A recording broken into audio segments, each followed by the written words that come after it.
Hello दोस्तों, welcome to my YouTube channel.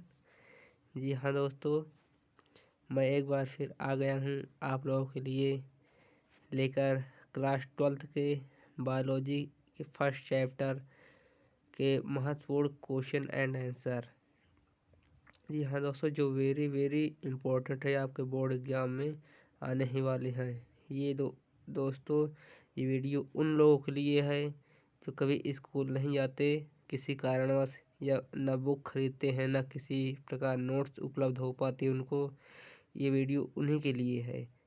उनके लिए बहुत ही सहयोगी और उपयोगी है ये वीडियो। तो दोस्तों, हम चलते हैं आगे। तो आपका फर्स्ट क्वेश्चन है, प्रतिमुखी कोशिकाएं वह होती हैं जो उपस्थित होती हैं। कहाँ उपस्थित होती हैं? तो आपका फर्स्ट ऑप्शन है निभागीय छोर पर, अंडद्वारीय छोर पर, मध्य भाग में, या इनमें से कोई नहीं। तो आपका राइट आंसर हो जाएगा निभागीय छोर पर। जी हाँ दोस्तों, निभागीय छोर बीजांड होता है। बीजांड में ये आपका जैसे बीजांड है। अब इतनी जल्दी आप एग्ज़ाम की तैयारी करेंगे तो आप समझ तो पाएंगे नहीं, बस आपको एग्ज़ाम क्वालिफाई करने के लिए समझाया जा रहा है। यहाँ तो ये बीजांड हो गया, यहाँ पास आपका निभागीय छोर होता है। तो प्रतिमुखी कोशिकाएं यहाँ पास होती हैं। तो आपका राइट आंसर निभागीय छोर पर हो जाएगा। आप सेकंड क्वेश्चन पर चलते हैं। तो सेकंड क्वेश्चन है आपका, जौ के 100 दाने बनाने के लिए अर्धसूत्री विभाजन की आवश्यकता होती है। कितने अर्धसूत्री विभाजन की आवश्यकता होती है? तो आपका फर्स्ट ऑप्शन है 50, सेकंड 125, थर्ड 25, फोर्थ 75। तो आपका राइट आंसर हो जाएगा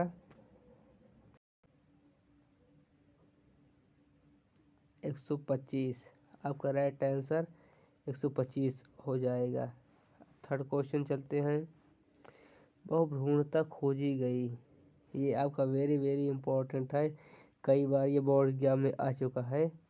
तो क्वेश्चन है, बहुभ्रूणता खोजी गई ल्यूवेनहॉक द्वारा, माहेश्वरी द्वारा, इनका पूरा नाम है पंचानन माहेश्वरी, विंकलर द्वारा, कूपर द्वारा। तो आपका राइट आंसर हो जाएगा ल्यूवेनहॉक द्वारा। यही राइट आंसर है आपका, ल्यूवेनहॉक द्वारा। तो आपको यही टिक लगा देना है, आपको अच्छे से पहले क्वेश्चन पढ़ लेना है। फोर्थ क्वेश्चन है, भारतीय भ्रूण विज्ञान के जनक हैं। जी हाँ दोस्तों, अभी मैं आपको नाम बताया हूँ कि भारतीय भ्रूण विज्ञान के जनक हैं। आपका फर्स्ट ऑप्शन है sir Jagdish Chandra Bose, second professor Panchanan Maheshwari, third doctor Hargobind Khorana, fourth doctor Birbal Sahni. तो आपका राइट आंसर हो जाएगा प्रोफेसर पंचानन माहेश्वरी। आपका राइट आंसर यही हो जाएगा। भारतीय भ्रूण विज्ञान के जनक यही हैं। इन्हें भारतीय भ्रूण विज्ञान का जनक कहा जाता है। फिफ्थ क्वेश्चन है, बीजांड का वह स्थान जहाँ बीजांड वृंत जुड़ा होता है।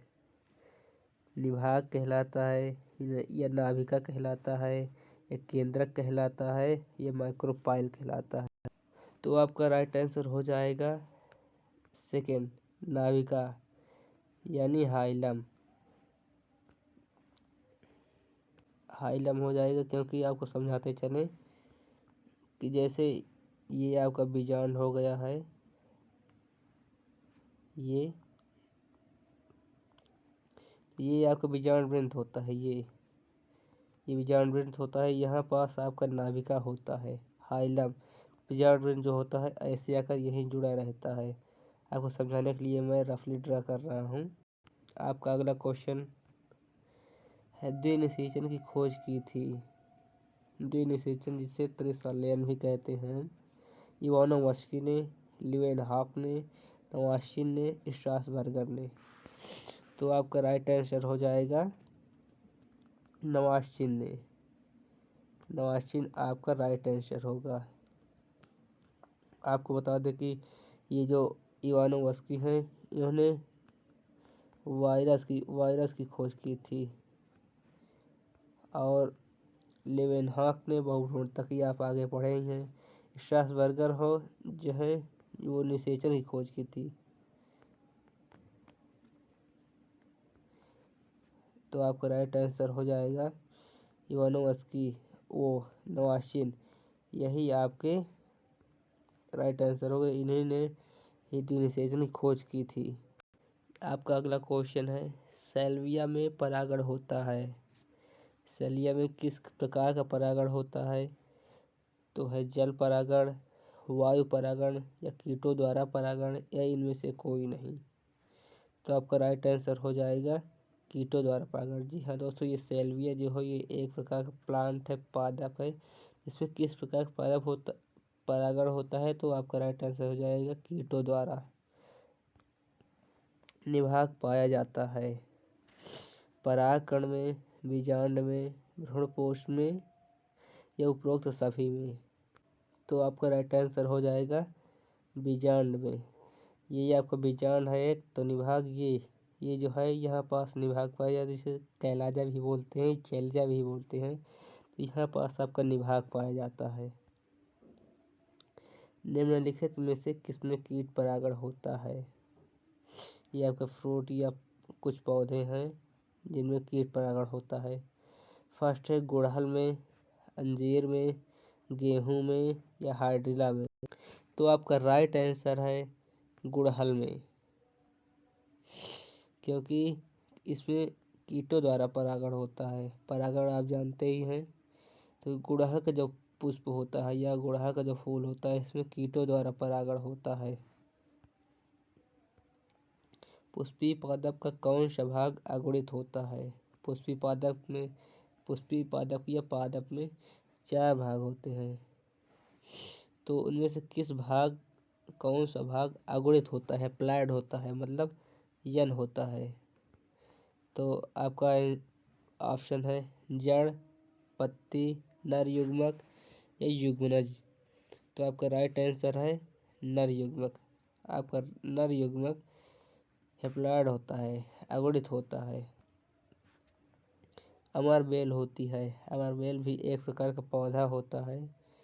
तो अमरबेल होती है पूर्ण तना परजीवी या आंशिक तना परजीवी, पूर्ण मूल परजीवी या आंशिक मूल परजीवी? आपका राइट आंसर है पूर्ण तना परजीवी, क्योंकि ये जो अमरबेल होता है ये परजीवी होता है। ये दूसरे पौधों पर लिपट कर अपना भोजन ग्रहण करता है या उससे पोषण प्राप्त करता है। ये पूरा तना ही होता है और ये तनों से लिपट कर अपना भोजन ग्रहण करता है, इसलिए इसे पूर्ण तना परजीवी कहते हैं।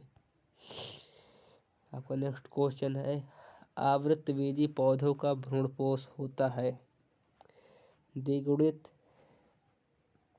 बहुगुणित, त्रिगुणित या गुणित?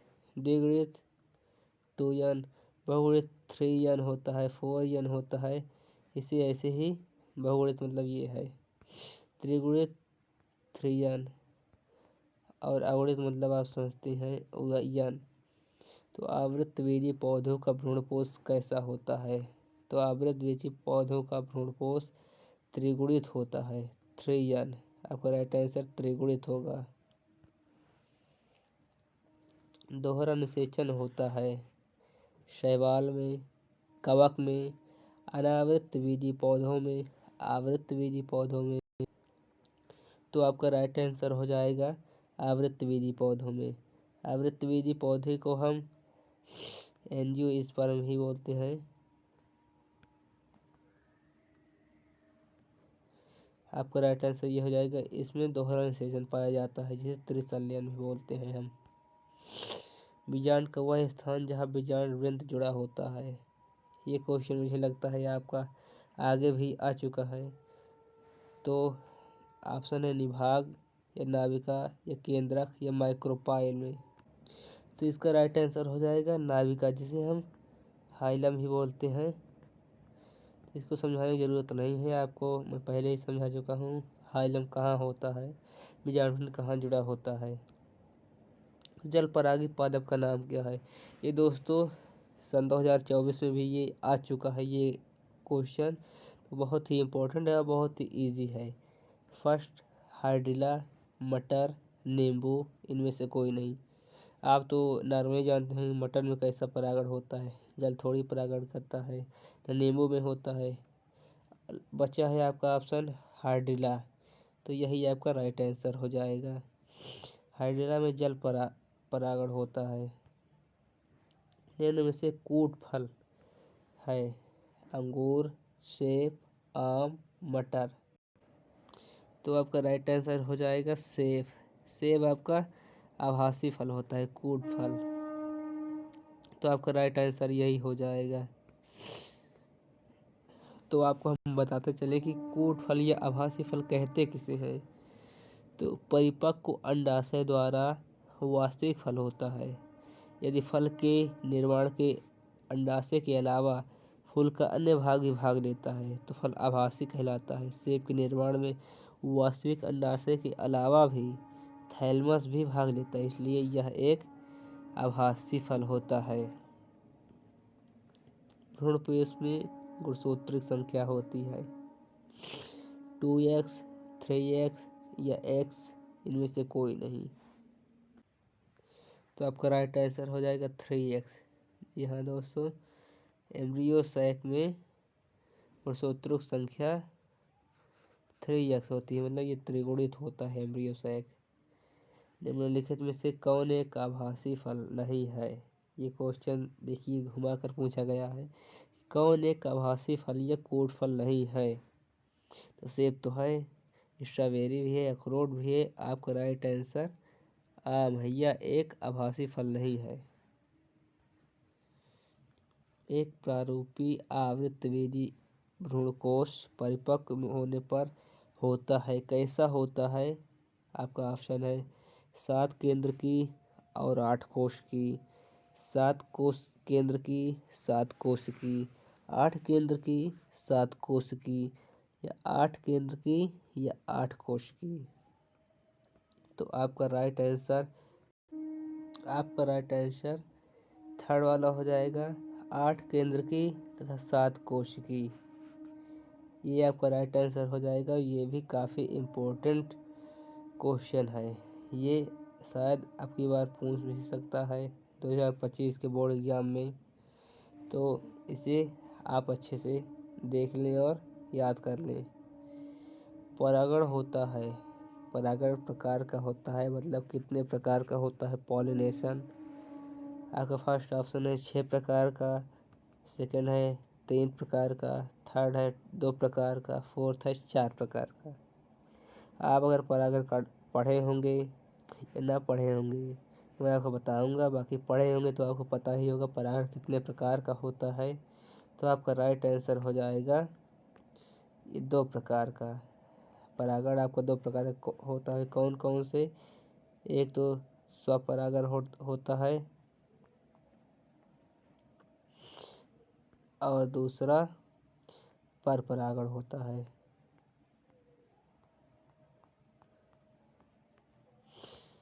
परपरागण होता है जिसे हम, स्वपरागण को हम सेल्फ पॉलिनेशन भी बोलते हैं तथा परपरागण को हम क्रॉस पॉलिनेशन बोलते हैं इंग्लिश में। तो आपको अगर परागण पढ़े होंगे तो ये क्वेश्चन आपको बहुत ही आसानी से आ जाएगा।